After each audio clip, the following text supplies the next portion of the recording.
critics accuse Prince Harry and Meghan Markle of promoting phone network blamed for death of vulnerable man. Prince Harry and Meghan Markle have been slammed by critics for throwing their weight behind a Canadian phone company criticized for its role in the death of a vulnerable man. On Wednesday, the pair shared images on their official Instagram page, Sussex Royals, promoting Bell Let's Talk, which is run by telecommunications giant Bell. The initiative, in which high-profile participants including the Sussexes and Canadian Prime Minister Justin Trudeau were not paid to take part in, aims to raise awareness and combat stigma surrounding mental illness in Canada. The campaign shows people from around the world holding up signs with positive messages emblazoned on them, and was previously supported in a tweet by Prince William, Prince Harry and Kate Middleton in 2017. Sharing pictures of people taking part in the annual #BellLet'sTalk Day, they wrote, "We are so happy to be supporting Bell's mental health campaign. Each time you watch at Bell_Let's Talk official video on Instagram, Bell will donate 5 cents towards Canadian mental health initiatives. So please share, please talk and be part of the solution," they said, adding an emoji of the Canadian flag. The campaign is the first they have promoted on their account since they stepped down as senior royals and announced they would be splitting their time between London and Canada.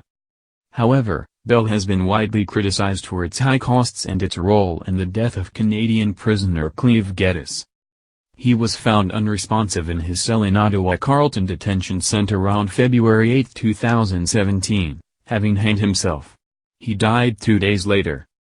An inquest heard that he had been attempting to make a call to his family but couldn't get through because the service, run by Bell in a string of prisons across the country, doesn't allow prisoners to call mobile phones, only landlines.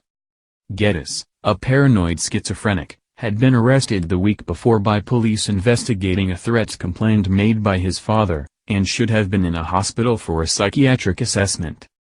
However, there weren't enough beds so Cleve was thrown in with the wolves, as a former fellow inmate put it during an inquest into his death. Bell has also been criticized for making calls too expensive for prisoners, cutting them off from crucial counseling sessions and chats with family members. Calls start at $1 per call for local calls, 58p, and up to $30, £17.50, for a 20-minute long-distance call, the same as public calls, The Sun reported. The call must be a collect call and must be accepted by the person on the other end of the phone. The coroner at the inquest into the 30-year-old's death called for reform to make it easier for inmates to make outgoing phone calls. But changes are yet to be made by the huge company. They say the current contract expires in June this year and they have submitted a new proposal in response to the government's request. A spokesman for the Toronto Prisoners' Rights Project said Bell contributes to making it so much harder for inmates to get help.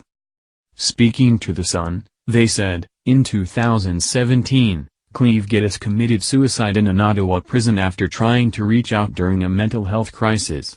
He was unable to contact his support system via phone. So why does Bell, a company that promotes itself through mental health initiatives, contribute to these conditions and make it so much harder for those in prison to get help? What use is Bell Let's Talk Day if Bell is making things worse the other 364 days of the year? They added that the company should end this inaccessible phone contract or it's clear to all of us that what you actually care about is profit. Bell said the Let's Talk Day saw $7,719,371.25, £4,459,404, more Bell funding for Canadian mental health.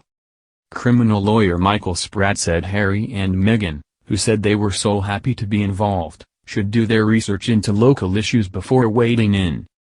I would urge Meghan and Harry to talk to experts, talk to service providers and talk to the people who are in the trenches and who live in the country they want to call home for half the year, he told The Sun.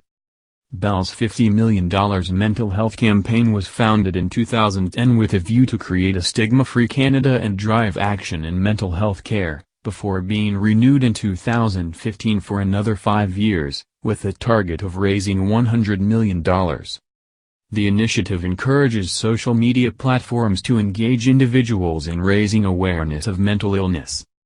The annual Bell Let's Talk Day sees the corporation donating money to mental health funds, depending on the number of messages and social media posts shared that day with the hashtag #BellLet'sTalk. Wikipedia cites Twitter as claiming the #BellLet'sTalk hashtag was the most used Canadian hashtag of 2018 on Twitter. Buckingham Palace have been approached by Mail Online for comment. A Bell spokesperson told CBC the province, Ontario, set the terms of its contract.